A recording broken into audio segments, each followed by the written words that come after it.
Good afternoon, ladies and gentlemen. Thank you so much for joining today. Today we're going to study some really deep stuff. If you were looking for a satisfying and a full-throated understanding of some very mystical concepts, please stay on. If you're looking for a quick jingle, or just something that sounds mystical, Kabbalistic, and cute, I'm afraid this is not going to satisfy you. This is going to take time, focus, and effort. But like all good things, when effort, time, and focus is invested, you're able to really achieve a sense of inner satisfaction.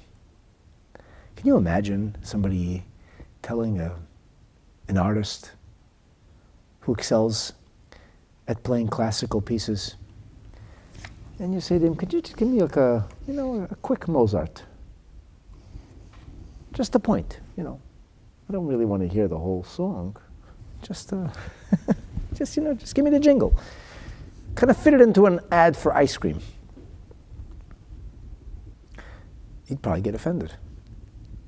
And it would be a preposterous proposition and request. The truth is that to study deep mystical ideas in a few words or sentences is preposterous. It is true that the Baal Shem Tov conveyed some extraordinarily deep, mystical, and profound ideas in a couple of paragraphs, sometimes in the frame of a single parable, or maybe a narrative, a story. But the Alter Rebbe made it his life's mission to take that depth and profundity, to elucidate, to explain and fully develop those ideas so that ordinary people like us, should be able to understand and appreciate these concepts with some kind of fullness. And when you take the time and make the effort, you will always see the rewards.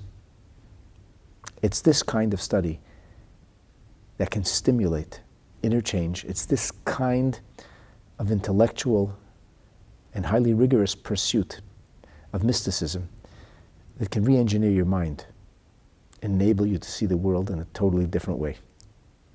Beginning with viewing mitzvahs for what they really are. But I digress. Let's get straight to the point. This is a series. I'm going to make the assumption that you've been watching. If you haven't, it's a good idea to go back and watch. It's because really one lesson or episode flows into the next. Although, as I said in the previous episode, if you're just watching today for the first time, I believe you will understand and appreciate, at least to some degree. Let me recap very briefly for the purposes of today's presentation. In order to understand the deeper mystical content of the shofar, in order to have an appreciation of the Baal Shem Tov's reframing of the sound of the shofar as kol pashut, as a simple, elemental, or organic sound, we began to analyze the difference between the raw or guttural sound that can issue forth from the voice box and the letter sounds that are formed in the throat, palate, tongue, teeth, and lips, according to the writings of the Sefer Yetzirah. That's known as Hei Motzaot HaPeh, the 5 proverbial expressions or keys to communication that issue forth from a person's mouthpiece, the seat of communication, the, if you will, point of diffusion, where people are able to share ideas, sentiments, feelings, and perspective. Now, we discussed this in some detail. I don't want to repeat all of it. But the salient point is that the bridge between guttural sound, between actual letters, can be seen in the reality of guttural sound still assuming the sound of a letter. Specifically, we focused on the letter Aleph. Aleph issues forth from the earliest division of letter sounds. It comes from Hagoren. You can have a wide open mouth and still say ah. Ah is the sound that an Aleph makes. You can say, sorry about that. Just left the phone on so that if you weren't hearing today, I could hear. But apparently everything's working. So Aleph cannot be said with an open mouth. You need to get to Pei, which is at the lips. So Aleph requires not only the throat, but even the lips. And the palate as the Aleph comes through. But the sound of an Aleph can be made from the throat itself. Try it.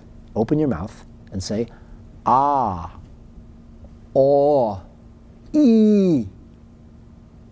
These are sounds that Aleph makes. You can't say Aleph, but you can sound out Aleph. Komatz Aleph, oh. Patach Aleph, ah. Chirik Aleph, e. Shuruk Aleph, ooh. Incidentally, these are some of the first sounds that emit from a baby. Before the baby has power over what we call fine motor ability, the baby can't even formulate letters with its tongue or with its teeth or lips. The baby does begin to make sounds very, very early on. And those sounds can be telling, not because it's a sophisticated form of communication, but you can tell when a baby's happy, for example, or in distress. Now the question, and this is call it a proverbial question, but it's a question. If letters are sophisticated, and if sound is raw, organic, or guttural, then why is it that no sound can emit without sounding a letter? Namely the Aleph. Now, in the previous episode, we talked about Gimel and Pei and Dalet as well, and that's a subject in and of itself and perhaps to be revisited. But the primary letter is Aleph. So the Alter Rebbe continues now in this mystical discourse. He says, Vehine, al pi haroiv ein bekoil hapashut hayotze mehevel halev. We don't find within the simple, unsophisticated, unlettered, artless, undeveloped sound that issues forth, mehevel halev, we'll call it voice of the heart. We'll get to that in a couple of episodes. Rak havaras ois ha'alef dafka.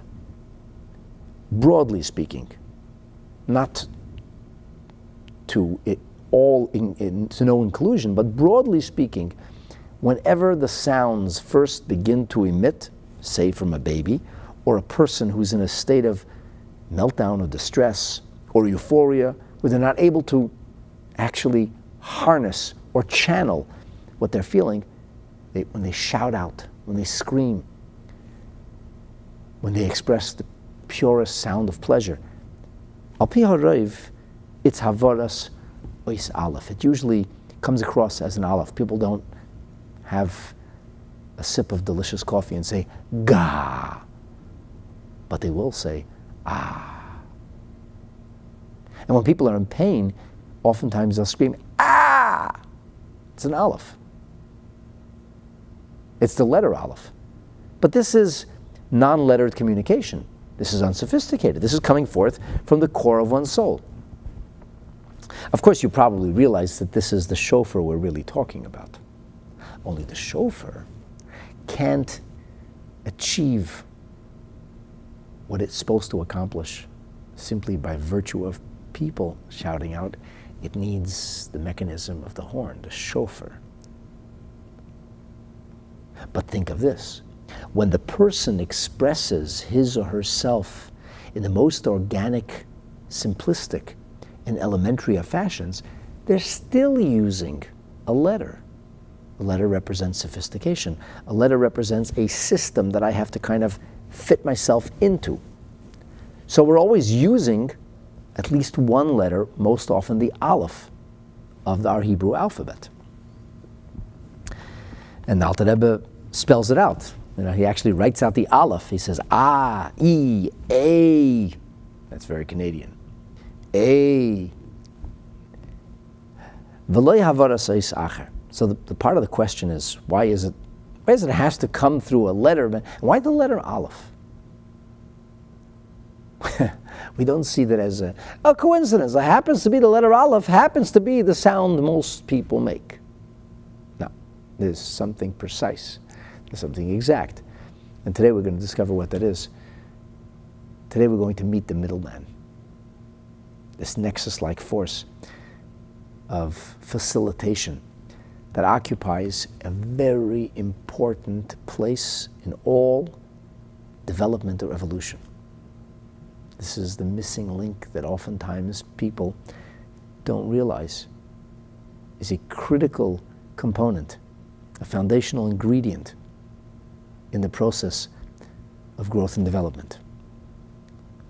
V'hinei.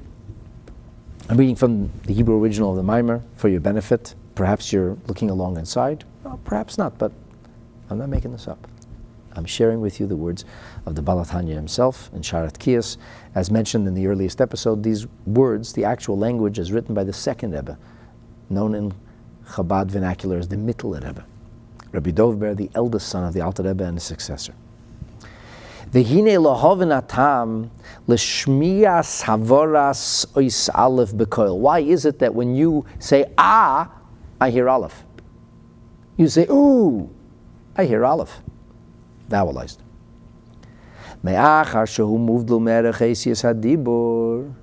If it is true that the guttural sound transcends any kind of sophisticated articulation, if so, why does it sound sophisticated?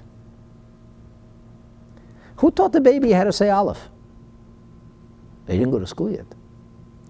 His parents didn't say aleph is ah if it has a patach, or if it's vowelized by komatz, ooh if it's vowelized by what we call shuruk or malupim, and a if it's vowelized with a tzedei. Look at this. The baby never went to school. His parents never explained what an aleph is. They certainly didn't teach him komatz alepha, and the baby goes, oh, ah.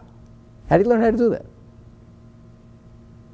How does sophistication come to that which is entirely essential and organic? And then the question comes home again. V'gam, lama eis aleph. Why is it that it worked out to be the first of the Hebrew letters? What is it about the aleph? It's not even an ayin. It's not a ch. It's a sound people make too. You can make a ches sound, and it comes from the garden as well. Ayin. But somehow ayin is more sophisticated, than as is ches. But aleph seems to roll out of the throat. The Rebbe says, if you want to understand this, and we do, because if we don't understand this, we'll never be able to solve the mystery of how the Baal Shem Tov viewed and presented the deeper secrets about the shofar. The only way to properly understand what the Baal Shem Tov was seeing and what he thought you and I should be thinking is by introducing us to the middleman. Hine yesh lahakdim. Behold, says the Alter Rebbe, we must first preface. And this, of course, is the methodology of Chabad Hasidus. A preface, sometimes followed by yet another preface. You need to fill in the blanks. Paint the panoramic scenery before we zero in on details. You first need to create the field of operation. And if you don't have a foundational understanding of what we're talking about or how this is framed, you'll never appreciate the details. I know, this is not quick. It's not easy, it's not simple. But it's rewarding. Yesh lahakdim hakdama achas. There is one preface that we must understand. And this is Bechol hishavus dover midover. Any kind of bringing forth a new existence or a new reality, any kind, requires a special agent, a unique dynamic. Now, when we talk about hishavos dover midover, and this is precise, the engendering of one reality by virtue of another reality, shenikra, this is called in the language of Kabbalah that Chassidus employs, mashpia umekabel, a benefactor and a recipient. Although the proverbial recipient doesn't even exist yet, it's being created, so to speak, as we speak, because it receives its life force from the other level, it becomes ultimately a recipient. Now, a lot of times when we view disparate things, one is not engendering or creating the other. They're just disparate realities. That's not what we're talking about. The middleman that we speak of here is not the metavech. A metavech in English would be a mediator. We're not talking about a mediator here. Mediator's purpose, his mission, is to try to bring two sides together. It's not an easy thing. There's an art to being able to explain to each side that the best alternative to a negotiated option is actually worse than the negotiated option. That's one of the most important elements that the mediator has to be able to present. If the mediator can't present this concept lucidly, he or she is almost certainly doomed to fail. Because mediation requires compromise. I learned this the hard way from experience, but also from a course I took at the Windsor School of Law on mediation. So rabbis are involved in a lot of mediation. And of course, trying to create peace amongst people. And there was a group of us here in Toronto who actually took a course together to learn how to become better mediators. Oftentimes, what we speak of now is confused with mediation. It is not the case. We're not speaking about bringing two sides together or bridging two different approaches or people whose wills or powers are pulling them in different directions. Here we're speaking, the Alter Rebbe says specifically, hishavos dover midover, one thing that creates the next, engenders the next. That's called mashpia and mekabel. There's a benefactor, there is a force that is going to engender or give, and then that force will create another reality or animate another reality, and that other reality will receive its animation from, or its activation, or it's being brought into existence by the other force. Perhaps for a simple graphic example, you could call this a domino effect. So cause and effect necessarily means that if there's no longer a cause, there won't be an effect. Let's suggest, for example, that there's a need in the market, and the need in the market is created by a particular vacuum. Once that vacuum gets filled, all of a sudden the need that was there no longer applies. Because it was only the result of a deficiency. It was only the result of something that wasn't working right. Once we have something or a way or method to solve whatever it was that caused the previous situation, that situation doesn't exist anymore. That's a cause and effect. That's a mashpia makabel. Let's use a very simple example. So suppose that the educational system is rotten. And because the educational system focuses only on learning how to make money, for example, or the educational system focuses only on how to achieve material things or get stuff done, but it doesn't focus on the building of character, and it doesn't focus on the nurturing of integrity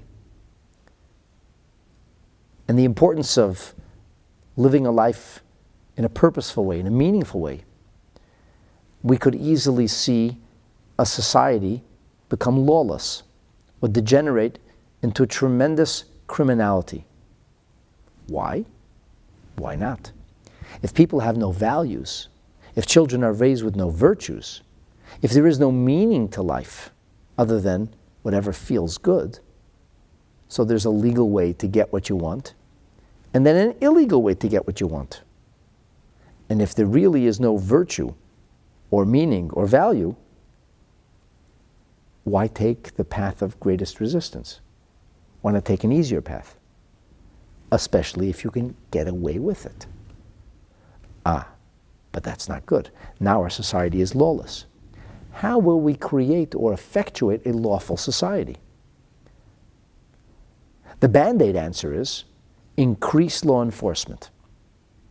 If you have officers or agents of law enforcement and you have more draconian punishment, you'll create what they call a barrier. What stands between the would-be criminal and the execution of his crime is fear. Fear of being caught, fear of being prosecuted. So if there aren't enough police officers, or the judge on the bench isn't playing ball, so he or she is getting lenient or giving lenient kind of consequences, at a certain point the criminals find out that there's no reason to inhibit your criminal behavior because firstly, you probably won't get caught. And even if you do get caught, you walk. So why bother? So we'd have to then create greater consequences. And we'd have to create more law enforcement so that it actually becomes preventive. Now we have a need. We've created a whole job market. A need for more aggressive lawyers, a need for more aggressive judges, a need for more aggressive law enforcement agents. What would happen instead if we created a situation where we had more effective teachers? What would happen if the educational system would not only focus on teaching children how to make money or acquire knowledge of a trade or a vocation, but instead would convey the importance of the building of character, would speak of virtue, would speak of living a meaningful and a purposeful life because we aren't accidents. Because we were created purposefully. And so we should ask ourselves the question, why am I here? What higher calling should I be responding to? Now, if you would take away this dissolute attitude to life, this emptiness, and instead fill it with greater meaning, what would naturally happen to the dissolute nature of the youth? They'd become purposeful, inspired, meaningfully focused. So invariably, the criminology would fade away because They learn about the importance of doing what's right because it's right. They understand that a life of criminal activity is ultimately not fulfilling and doesn't bring lasting satisfaction. Of course, there's always going to be bad elements, and you'll always need law enforcement till Mashiach comes. And yes, sometimes the judges should be a little tougher, but that's not the point. One could easily diagnose the dissolute nature of today's society as the result of the spiritually vacuous kind of world that children are growing up in, and the emptiness of focus on virtue and character in their education. Cause and effect. One breeds the next. So you can solve the problem with Band-Aid, more police officers, more frightening consequences, or you can go to the source of the problem. What's causing this? And if I can eliminate the cause, or I can re-engineer the reality at the cause level, the effect will immediately disappear and dissipate. One could argue about this, but you cannot deny that there is a basic logic, a basic rhyme and reason to what I'm saying. And perhaps what's most compelling is when education in this country was more meaningfully based, when it was more virtuous, we actually saw less criminal activity. By the way, this is not my idea. This is almost verbatim the words that the Rebbe told to I think it was the DA or Minister of Justice or something like that of New York State, when he spoke about the alarming rise in crime in the 70s. And the Rebbe said he believed it was clearly linked to a change in the attitude of education. Cause and effect. So that's creating a reality, let's say, like on the street, a societal reality. There could be bodily cause and effect.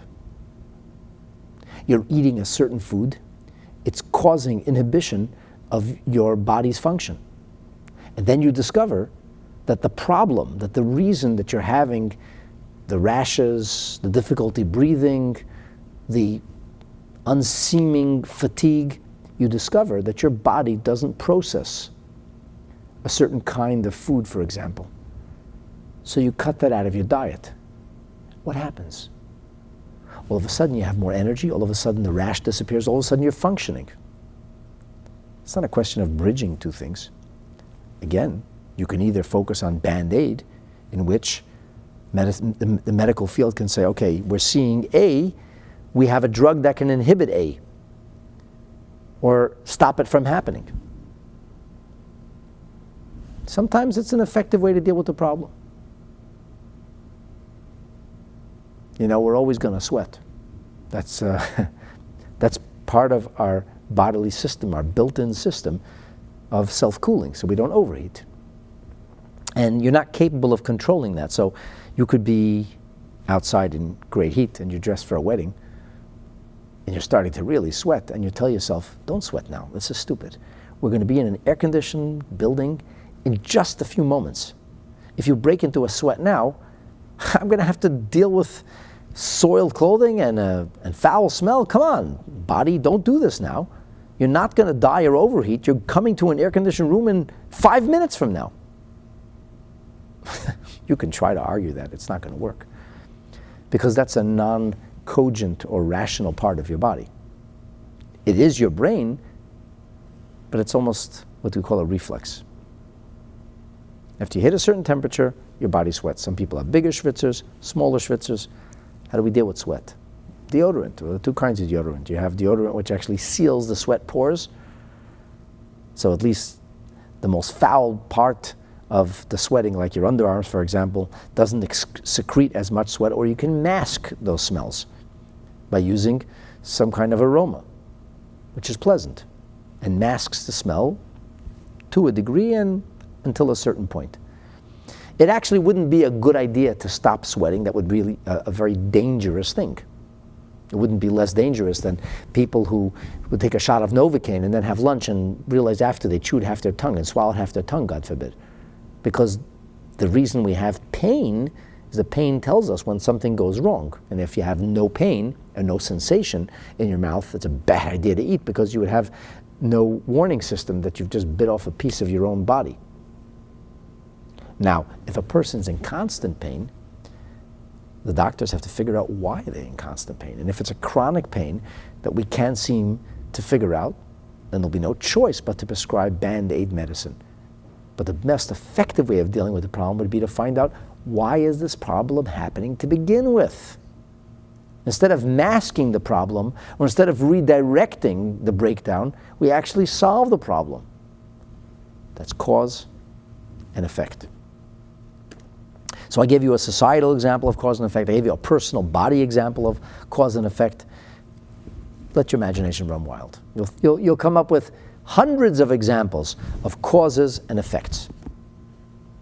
And if you rule out the cause, the effect disappears. Now, here's what people don't intuitively realize. And that is that when you have a cause and effect like mashpia and mekabel,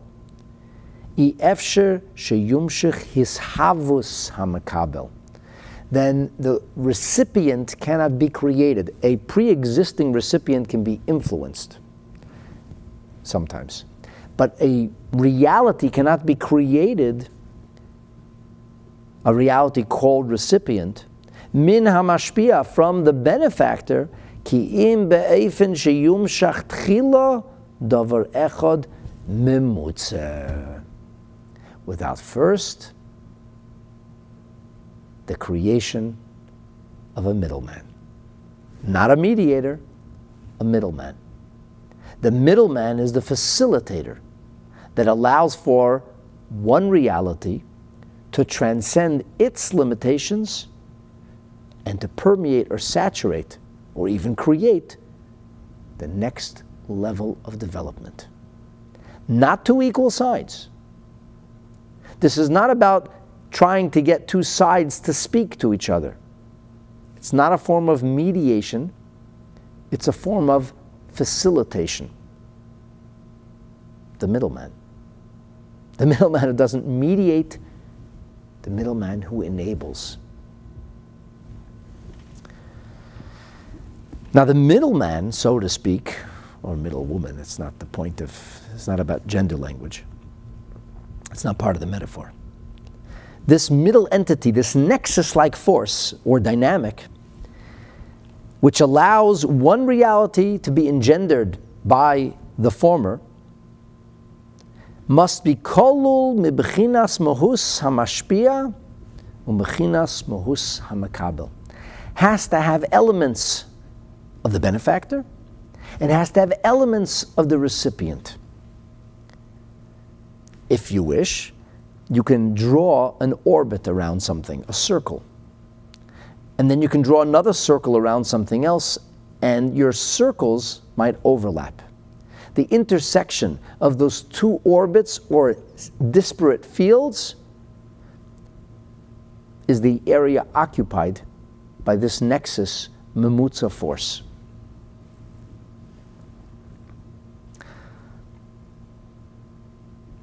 What does that mean? What are we saying here?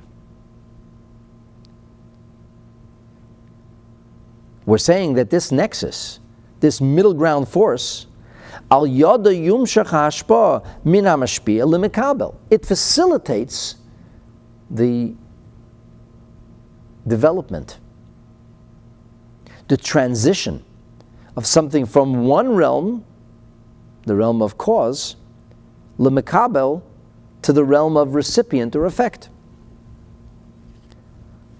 Lefi, because she'ein aroich klal ben hamashpia v'hamakabel. Because in truth, there is an enormous gulf between these two worlds. And these two worlds do not easily translate from one into the other. There needs to be a facilitating dynamic in between.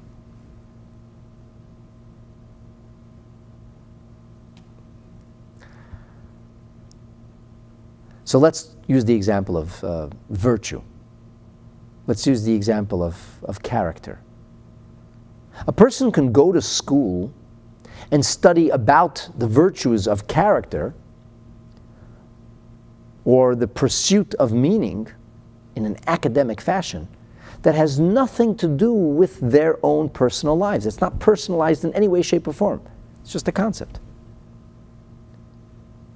There was such and such a philosopher who was interested in pursuing virtue.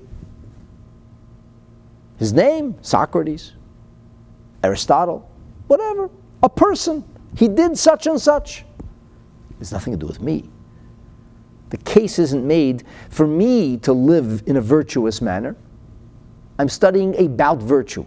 Studying about virtue, academically, objectively, to get a good mark on your test, in no way will necessarily influence you. Because there's no mimutza element. The person is a person. The ideas are ideas. The person can learn of the idea, but the person is not influenced by the idea. And the twain shall never meet. Why should they? Why should some idea change what I do? I'm a selfish animal. I do what's good for me and what brings me happiness and self-gratification. That's my base instinct. Why am I learning about this? Because I can get good grades. And then I can get into the school or vocation I want or seek, or maybe I can go into academia. And then I can teach it to somebody else. And I have good job security. And I like that lifestyle. So I'm learning about it, but it's merely in a functional fashion. It doesn't change me. I'm not looking for guidance or meaning. I couldn't care about any of these things. So this is what we call a cognitive dissonance, where that which we know and that which we feel or do are not necessarily going to overlap. So there is no mashpia or makabel. There is no benefactor or recipient per se. We need to have our middleman engaged. We need to find some kind of mimutza level in which we can link something which is theoretical into something which is actual. This is about actuation. If you have no vision, if you have no virtue, if you have no higher field of endeavor, what are you actuating? Actuating, bringing forth what? There is nothing to actually convey. There's nothing to translate into everyday life. But just because you have lofty ideas doesn't mean they will be translated. There needs to be ideas.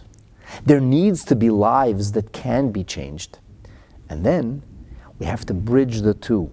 Not mediate between the two, but facilitate between the two so that lofty ideas engender better behavior.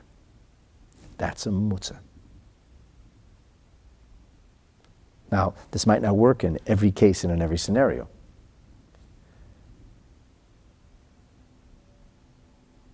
In the biology of the body, or with one thing engendering the other, I'm not sure exactly how this would play out. I didn't think the metaphor through carefully enough. There probably is a mamutza somewhere in there, in all likelihood. But let's just say, for example, eating healthy food will translate into living a healthier lifestyle. But the healthy food tastes terrible. And the healthy lifestyle is not going to be attained. Why? Because in theory, the person heard from a nutritionist to have to eat healthy food. And in practice, they like to eat what tastes good. And that doesn't stimulate or whet their appetite. So what would be the mamutza? The mamutza would be a good cook who can turn the healthy food into tasty food. Now, tasty food in and of itself isn't healthy and doesn't contribute to a better lifestyle. You aren't more healthy because you ate food that you liked, necessarily. But if the healthy food was tasty, and because it was tasty you ate it, then it became the facilitator. It didn't mediate, it facilitated. It facilitated the consumption of healthy food by virtue of its taste.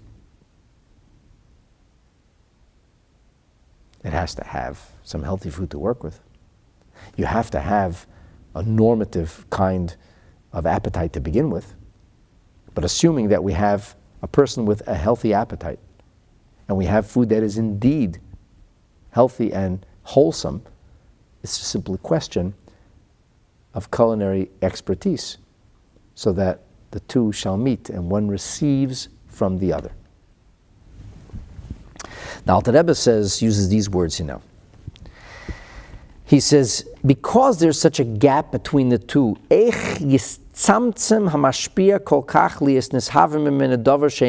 how will the benefactor filter or develop, transition these things into something which is much lower per se?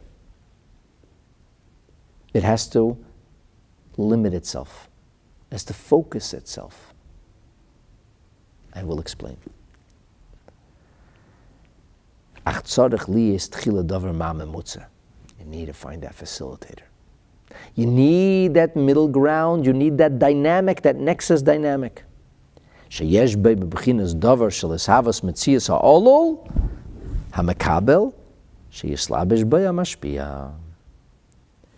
What the memutza needs, and the Alter Rebbe's words are,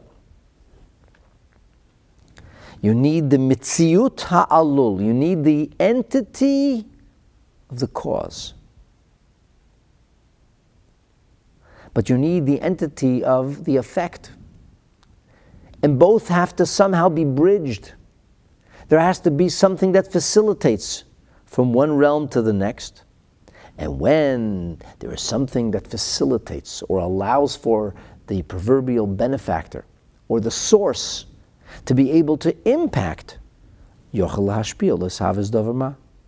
that cause, that benefactor element or dynamic is able to provide for this proverbial recipient.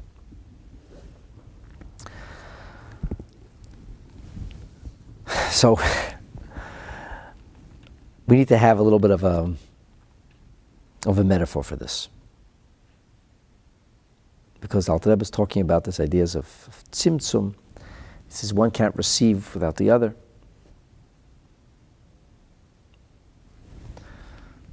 Let me share with you something fascinating that was written by the fifth Rebbe, the Rebbe Rashab, as he is known, the Rebbe Nishmas Eden. This is in a Chasidic discourse that was delivered in the year 1918. It's telling and even compelling to note that this was a period of tremendous upheaval for Russian Jewry. World War I has ended with mass displacement, enormous refugee fallout, and of course economic collapse everywhere, which then leads to inflation that gets driven through the roof. I mean, this is like a breeding ground for the disaster of World War II. But for Jews who are living in Russia, or Tsarist-controlled Russia, now it's even worse, because the White Army and the Red Army are battling each other. The Red Army will emerge victorious, and that means the full implementation of the communist revolution and its murderous ideology. And caught in the crosshairs, as always, are the Jewish people. The Rebbe Rashab was deeply involved in the material plight and circumstances of all kinds of elements of Russian Jewry, including, for example, a deep involvement in the last of the documented blood libels, the Balis libels, where the Rebbe Rashab was intimately involved in the defense of Mendel Balis, meeting with his lawyer, Arthur, I think his name was, or something like that, Ginsburg, multiple times. Whether it was Russian soldiers who were fighting the Japanese in the Russo-Japanese War, when the Rebbe Rashab sent matzah to the Russian soldiers, or whether it was in the disrupting of Tsarist plans, nefarious Tsarist plans, to try to undermine Jewish education. And in the midst of all this, the Rebbe Rashab is teaching the deepest Chassidus that was ever delivered. The Hemshech is called Ayin Beis. Anyway, this is from the Mayim Sefer Tov Shayin Ches. It's on page 386 in case you want to look yourself. And the Rebbe Rashab says something fascinating. The letter Aleph is the Memutza, is that middle ground we've been talking about between Meitzel and Netzolim. Meitzel is the creative forces, energies, or worlds, and Netzolim is the created. So there's the realm of the creator and the realm of the created. And the proverbial middleman, the facilitator, is the letter Aleph. And where does the Rebbe Rashab lean in order to bring forth this idea? You guessed it. Kamesher Kosov, Bekavonas HaTekiyot, as is written in the Maimer about the intentions of Tekiyos, Meha Baal Shem Tov, Zecher Levracha. The Lihiyes Sha'ar Hurakel Pashut, quoting the Maimer, our Maimer here, because the voice, because the sound is guttural, unlettered, unsophisticated, and simple. There is no way for it to be able to travel, to transition from sound to letters, which are the way the letters are manipulated. The sounds are manipulated to form particular letters, and each letter has its own sound and its own enunciation. There has to be some kind of facilitator, some kind of middle ground. And the middle ground between them, like a mashpi and a makabel. And here the Rebbe Rashab gives us a gewaldige metaphor. Like an interpreter. So what's a meturgeman? On a literal level, a meturgeman is a person who speaks both languages. One person speaks English, the other person speaks French. They can't communicate. They both live in Canada. They can't communicate. One comes from Montreal, one's from Toronto. They can't communicate. So what do? You got to find somebody who speaks both English and French. And because he speaks both languages, he can listen to what the Frenchman is saying, what the Quebecois is saying, and he can turn around to the English Ontarian and say, here's what he's saying to you. Now, I know that sounds very much like mediation, or just like a go-between. That's true. But that's not the real metaphor of meturgeman. That's a very literal example of interpreter. The really deeper meaning of meturgeman is not simply, I don't speak the language, but rather, the concepts are beyond me.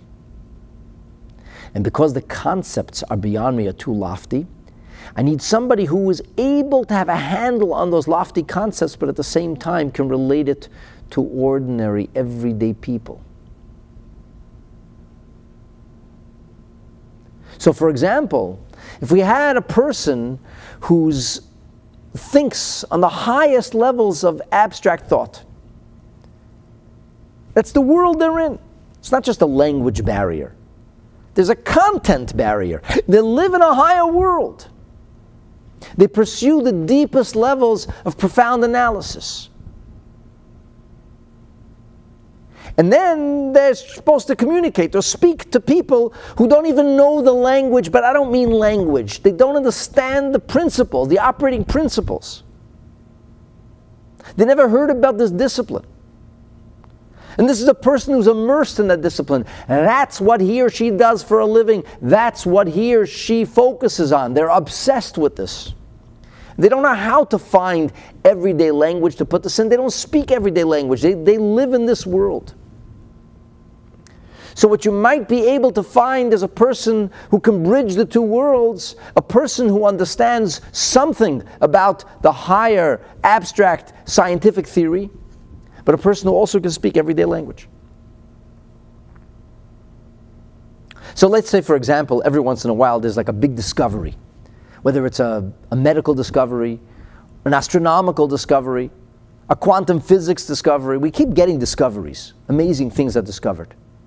And there are articles that are written in everyday newspapers and magazines or online, which are made for ordinary consumption. It's not printed in the New England Journal of Medicine necessarily, only. We're a journal of science or scientific inquiry, where people who are scientifically inclined, that's their field, so a person's communicating with his or her peers. And that's what this person knows how to do. They're an academic to the core. They write, but their writing is academic. They're speaking to academics. They're speaking to their peers. They're speaking to people who are in their realm. But now there's a need to communicate this breakthrough, this discovery, to ordinary people who aren't obsessed with or focused on this kind of language or syntax or thought processes. So there are actually special people in the media, people who work, journalists, who excel on a particular field. So they have a background, but they're also journalistic in nature. They know how to write an article that's interesting. So the scientist doesn't understand how popular literature works because he doesn't read popular literature. He's not interested in popular literature. He's totally divorced from everyday communication. If he has to speak to the public, they'll miss the point entirely, be right over their heads. So you have a person who is a communicator, a writer, a journalist, a speaker, a communicator, a person who understands what people can fathom, what they can absorb, and what they can't. But he's also somewhat inclined, or somewhat in the know of this material. So we have writers, journalists who are actually science reporters. Science reporters have a significant scientific background along with a journalistic background, or an educational background where they can convey things on a simple level. So you have people who write, for example, textbooks, science textbooks, or astronomical textbooks for school children. You can't have the same people who are on the cutting edge of inquiry and discovery writing those textbooks for ordinary children, for fourth grade science. You need to have somebody who excels in writing a fourth grade science book, who understands the way a fourth grader's mind works, what they can and cannot understand. He's thoroughly versed in what last year's curriculum looked like and the year before, and what they can be introduced to without being overwhelmed. That's the middleman. Think of the idea as the commodity.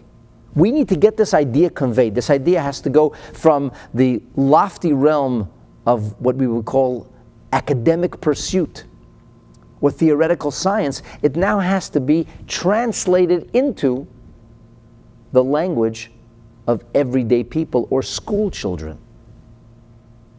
That's a vocation in and of itself. In the language of Chassidus, that vocation is called mimutza. That's the middleman. And it's critical that you find the middleman. This is not about mediation. This is about development and transition. It's about something going from one realm to the next. Imagine this. There is a discovery that's made. This is a discovery that can change the way, for example, we do business. Or a discovery that can change the way society functions.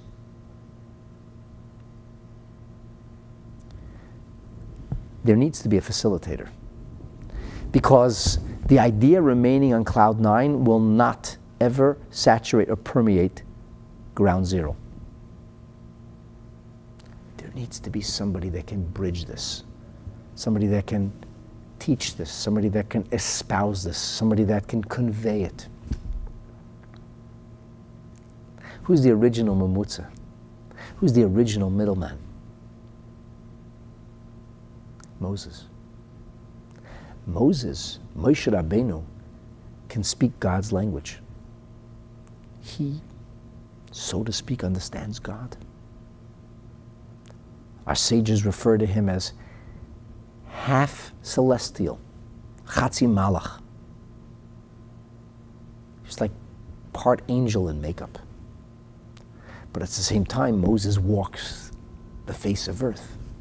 He has a body, plasma, bones, a full mitzut. And because he walks in the terrestrial realm, and because he speaks the language of terrestrial people, even though sometimes he can't just wrap his head around the idiocy and the small-mindedness. But Moshe Rabbeinu is able to take divine lofty ideas and bring them down into our realm. That's why we say, Moshe kibel Torah miSinai. He receives the Torah from God at Sinai, u'mesara liYeshua. He gives it over to Yeshua. Moses received what he could receive. He was able to pass on what he could pass on. The deepest profundity of Mosaic understanding and wisdom will never be grasped by us. Because Moses was a cut above. He's a different kind of person. But at the same time, he was a person like us. This is the idea of intermediary. Of Mamutza. Perhaps intermediary is it's a dangerous word, it's a loaded word. Because what happened, tragically, because of this endemic need for a mediator, what happened invariably was that people got focused on the mediator and didn't realize that the mediator was simply a facilitator, passing the information to you. This is the tragic mistake of idolatry, where people began to worship the actual diffusion or the mechanism of transition, of giving, of benefaction, without realizing that it is but a bridge, a conduit through which Hashem is giving to us. We don't worship the intermediary, heaven forfend. We worship Hashem. It's the nexus force, intermediary, Mamutza HaMechaber, as it's called, who enables us to understand and appreciate what Hashem is telling us. We never worship Moses or any tzaddik, chas v'shalom. We worship Hashem, worship God. Who shows us how? Who teaches us? Who nurtures us? Who elevates us? Who directs and focuses us appropriately? The tzaddik. Memutza HaMechaber. The middleman whose job is to bring the two sides, so to speak, together. Then there's a Memutza HaMafsik. Then there's the middleman who doesn't want you to know that he's actually just a middleman. He's trying to cut the source out of your field of vision. Oftentimes, if you're trying to do business and you find out that the middleman is actually hiding where he or she is getting their material from, then what are the middleman for? This is a hindrance. All they're doing is making money themselves without facilitating anything. Many years ago, we ended up at the Shul office doing business with a company that was providing linens. There was a lot of social events here, a lot of linens. And they would always bring in a little book with samples, swatches of the different linens that are available. And they were very careful with that book. They never left the book here. And then my administrative assistant, Stern, noticed that the back of the book had like tape over it or something. I think they once left it here. And she peeled away the tape. And she found the company they were getting from. They were doing actually nothing for us. They were going to a company that we could have gone to ourselves, but in our naivete, we thought we needed them to go to get the linen. They didn't have sources. They didn't have their own source. They inserted themselves. That's called an artificial middleman. That's a middleman who spoils, doesn't develop, doesn't facilitate. That's a middleman who simply siphons. Oh, by the way, that's what's called klipa. Klipa siphons. Klipa is the extraneous forces that siphon away from Kedusha. The Mamutza in Kedusha facilitates and enables. so that we can actually receive in a straightforward fashion.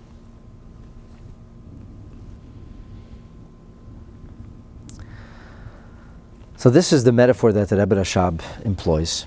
And he goes on to say that this is the same idea that the makar of Oisius, the source of all letters, is the sound or the voice box. But it needs to have some kind of facilitator, the memutza. And he says, memutza, hu bechinas keser. This is called the crown. What does it mean, the keser, the crown? So in the Kabbalah stickman, the head represents chokhmah, bina, and das. Intellectual creativity, the aha moment, I get that. The analysis, the ability to properly understand something, and then, at some point, to begin to make a decision, to come to a conclusion and develop an opinion. And then in the Kabbalah stickman, we have chesed dero yemina, gevura dero smola. We have the two hands represent the hand that embraces, that gives tzedakah, the hand that parries, the hand that disciplines, proverbially speaking. Tiferet is the torso. Netzach v'hoid trein shoikin, as it says in Patach Eliyahu, the Kabbalistic writing of Eliyahu Hanavi. The two thighs represent the idea of competitivity and absolute inner focus, hod. So there's also something called keter. And a keter in Hebrew means a crown. Where does a crown go? It goes over the head. It's not actually a part of the body. It's not a specific limb. It goes over the head. We don't say a person has a crown on his head. We say the person is wearing the crown. It happens to be that the crown is over the head. You don't wear a crown on your buttocks, but the person is wearing the crown. And the crown, euphemistically or metaphorically, in the parable represents, there's two segments of the crown. There's something which is referred to in the language of Kabbalah as arich, or arich ampin, which means lengthily, fully developed, or fully developed pnimiyut. Ampin is for face, or pnimiyut, the inwardness. And then there's the higher part of the crown, which is called HaTekiyot. HaTekiyot is like ancient, something that's subconscious. In simple English, Atik represents pleasure. Arich represents will. Willpower is the most dominant force known to humanity. As they say, where there's a will, there's a way. If you really want to understand what somebody is saying, if you must, whether it's that's a perceived need or an actual need, but if you must understand what somebody is saying, you want to understand it so badly, you'll be able to understand it. Did you ever hear the expression, necessity is the mother of invention? It births invention. How do people come to that creativity? Because they wanted so badly to solve this problem. They were so vexed, so frustrated. They wanted to. When people want to do something, it's incredible what they can accomplish.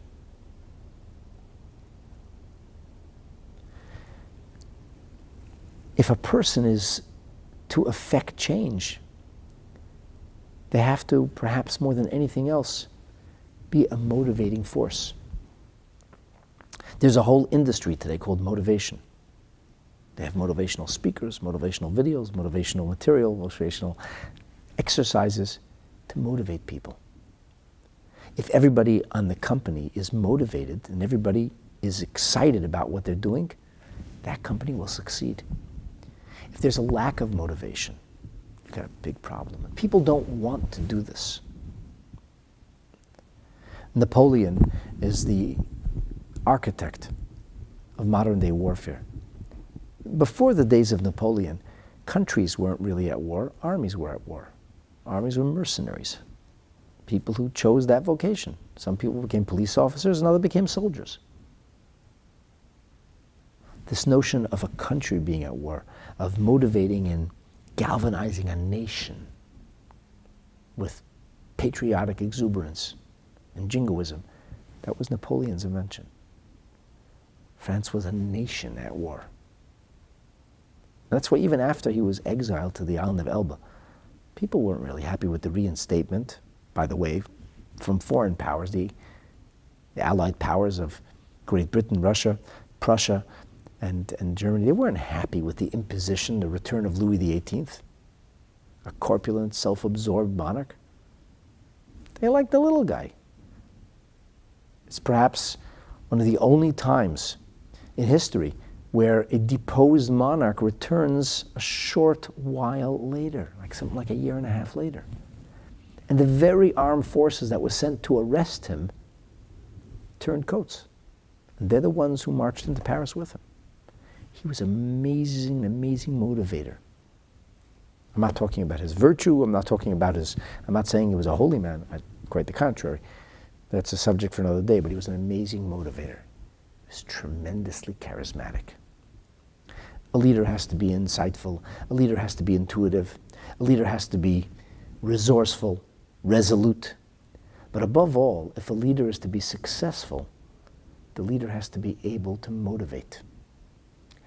He or she needs charisma. Because if people want to do something, then they'll do it. If people don't want to, no matter how logical or important it is, if they don't want to, it's not going to happen. This arch motivator is called in the language of Kabbalah, ratzon. Ratzon means will, to want something very badly. But what motivates, or what causes, what domino affects will? Why do people want something? Because the most powerful thing known to humanity is pleasure. People want to be happy because it's a pleasure. People want to be successful because it's pleasure. People want to experience pleasure. Now there's crass pleasure, a temporary release of serotonin because of a chemical event that takes place in the body. And then there is what's called higher pleasure, or a satisfying, deeply satisfying pleasure. In Yiddish we call it nachas. Nachas means just a good feeling. The good feeling of seeing your children grow up and turn into positive members of society on their own. It's such a nachas. The nachas of seeing them raise children. The nachas of seeing somebody that you once helped, now helping others. These are not crass or sensual. This has nothing to do with libido. It has everything to do with true fulfillment, which brings people pleasure. That's the keter. So the pleasure and the will are the ultimate motivating factors. The Rebbe Rashab says that the memutza we speak of here is represented by the concept of keser. Why? Because he says that on one hand, the keser has an element of it that relates to me. I want. The pleasure is like of a deeper subconsciousness. It's a higher reality. So the keter at once is related to something larger and bigger than who we are, and at the same time, very much able to influence us in the here and now. It's a memutza force. It's what links, if you will, our deepest essence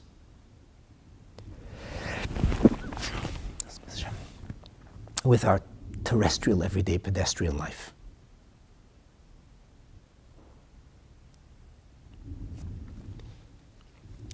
In the words of the Rebbe, in a mimer that he delivered on the second day of Rosh Hashanah in the year 1960, he said, we see in this mimer that's based on the mystical intentions of the Baal Shem Tov, that the letter Aleph is a memutza. The letter Aleph is the middleman, the intermediary between koil, between voice, sound, and dibur. Because the voice that comes from the heart, we'll talk about that, is artless, unadorned, unsophisticated.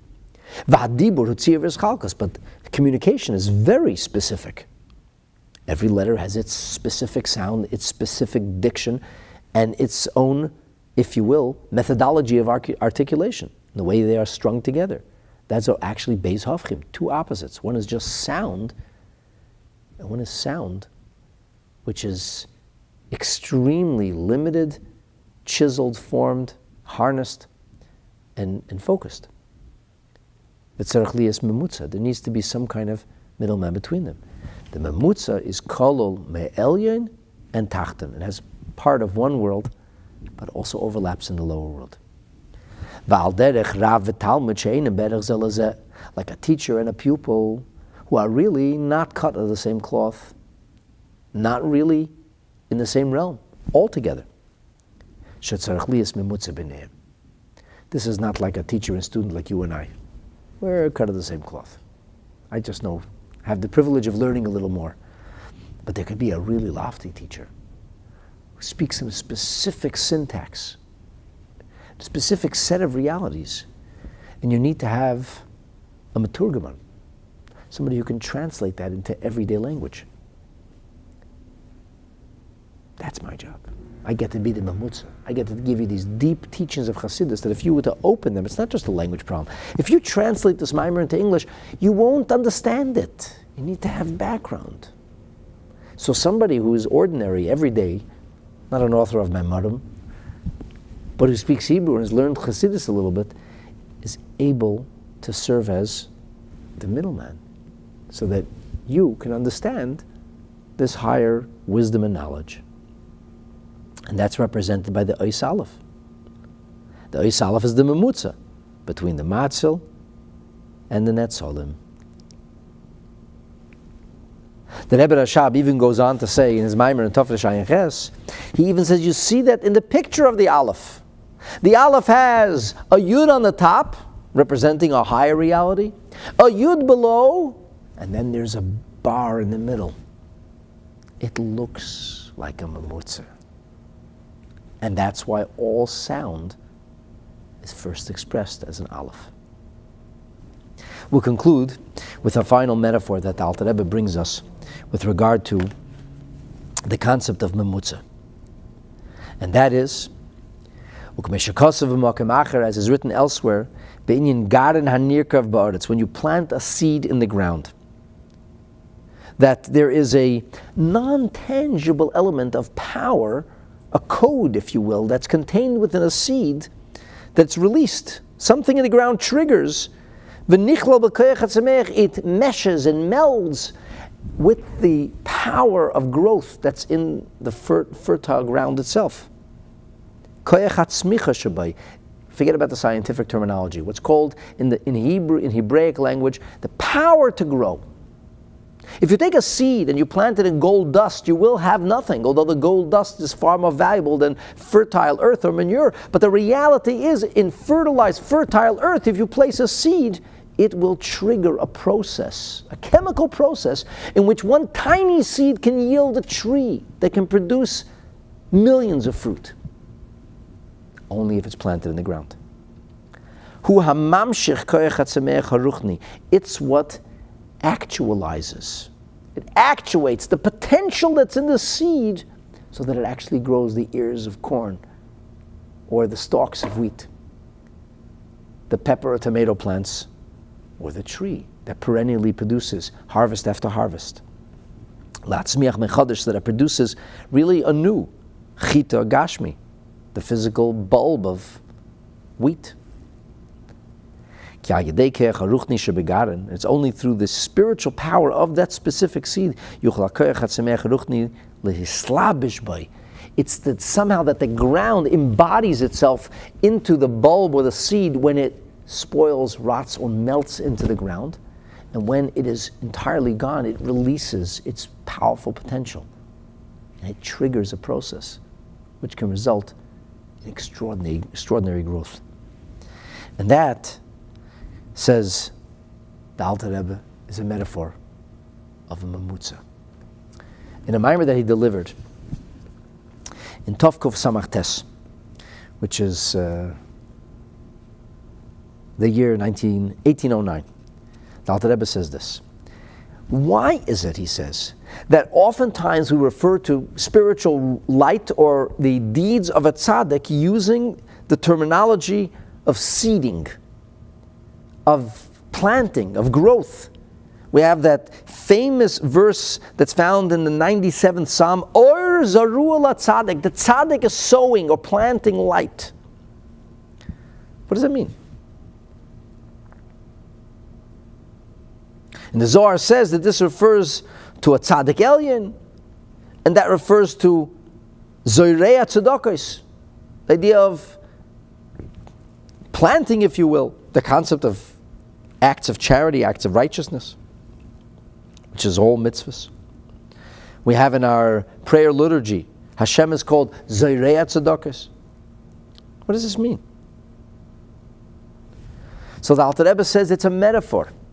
And the metaphor al derech mashal is that when you plant something in the ground, that in order for that seed to be able to yield or give forth the harvest that it is capable of producing, it first has to be planted into the ground. The bulb must be planted in the ground for it to produce a stalk with many bulbs of wheat or grain, ears of grain. And so too when a person plants or a sapling, or a seed from which a tree grows, one small sapling can produce an enormous tree that has a yield of harvest after harvest after harvest on a perennial basis. And it depends what kind of seed it is, or it depends what kind of sapling. The different taste, every fruit has its taste, every vegetable has its shape, its taste, its style. They're all unique, planted in the same fertile ground. Incidentally, some ground is more fertile for some growth and others for other. You know, the real experts can taste the ground and tell you what it's best suited for. And other experts can drink wine, swish it around, and tell you which field or which part of the world, the geography it grew in. Crazy stuff. So you need to marry both.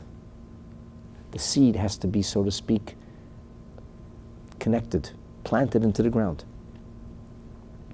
And only when it's in the ground, and only when it ceases to be, only when it is entirely nullified, it's able to transcend its entity as a seed, and then it triggers a process. And he says, Davar zeh kipeli yechoshev. It's actually astounding how this happens. L'cha'ira. Ikar atzmicha ein ela mikayach atzimech b'haaretz. Things grow from the ground. The fertile nature of the ground makes all the difference. If you plant the seed in sand, nothing will grow. If you plant the seed in non-fertile soil, you'll get very weak harvest. If you plant it in fertile soil, you get an abundant harvest. So it's all about the ground. And yet, despite the fact that the ground has this force that Hashem implanted in it, whatever science calls it or nature calls it, why do you have to plant the seed? What does the seed do? Because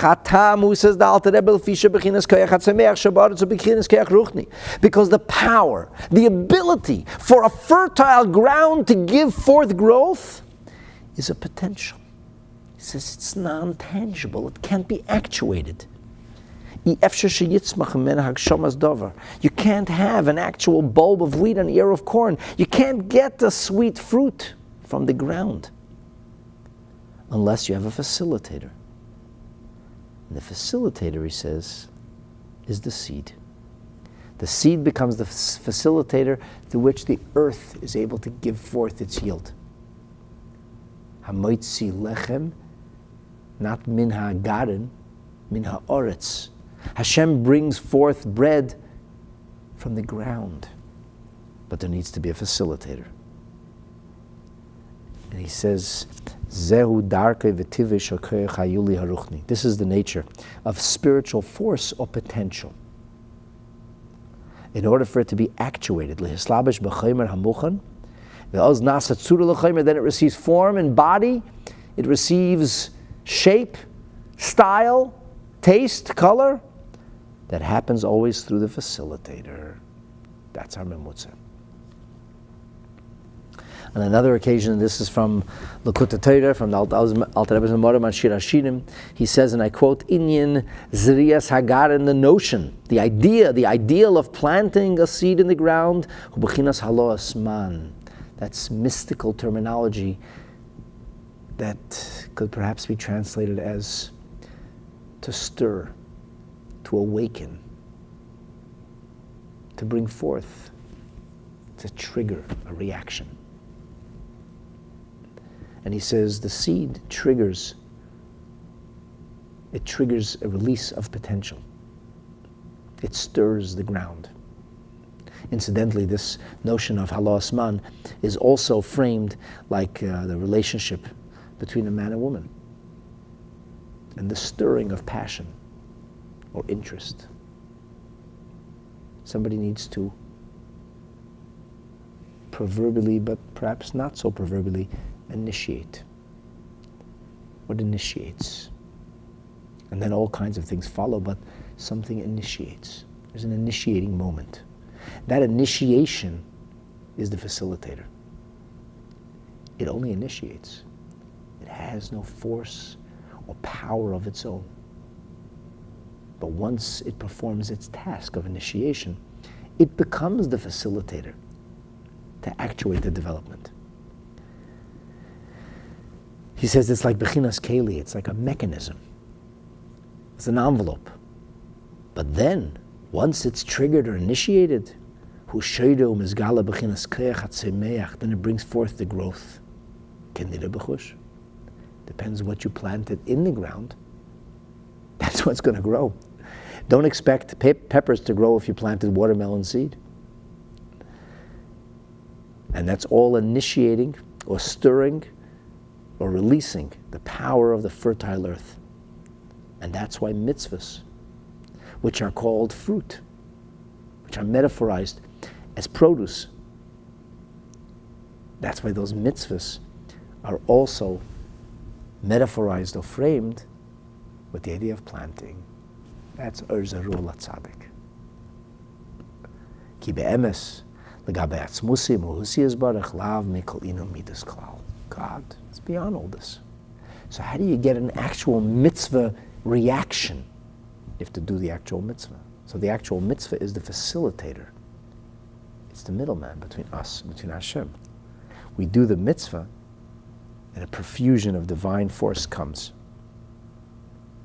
We don't worship mitzvahs, we worship Hashem. But the mitzvah is the facilitator. People ask, what do you need a mitzvah for? The answer is the mitzvah facilitates.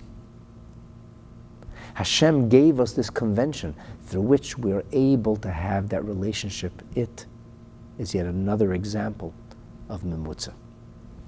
All of this is presented today to explain the idea that guttural sound first has to have some kind of letter sound attached to it. In other words, the aleph is the Memutza. And this will lead us in the direction of unlocking the shofar secrets. But that's to be continued in our next episode called Mindset. I hope that you enjoyed the material that I was privileged to present to you today. I wanted to share with you some fascinating things from Mishlei, and that's why I have these Sfarim here, but with Hashem's help, in the next episode, we will delve into the real essence of Memutza, which is actually mindset, rather than middleman, but, as we say, to be continued. If you liked and enjoyed today's presentation, please be so kind as to like and share with others. If you aren't yet subscribed, please, youtube.com/Rabbi Mendel Kaplan, subscribe, enable notifications, and let's keep the chain of light moving. Share this with others so that Be'ezrat Hashem, together, we should be able to continue to study Torah, to appreciate the beauty and profundity of Hashem's mitzvahs, to be inspired to perform mitzvahs with greater devotion, and that in turn, of course, will bring us the coming of Mashiach. B'mheira will be Amenu, speedily and in our days. Thank you for joining. God bless you all.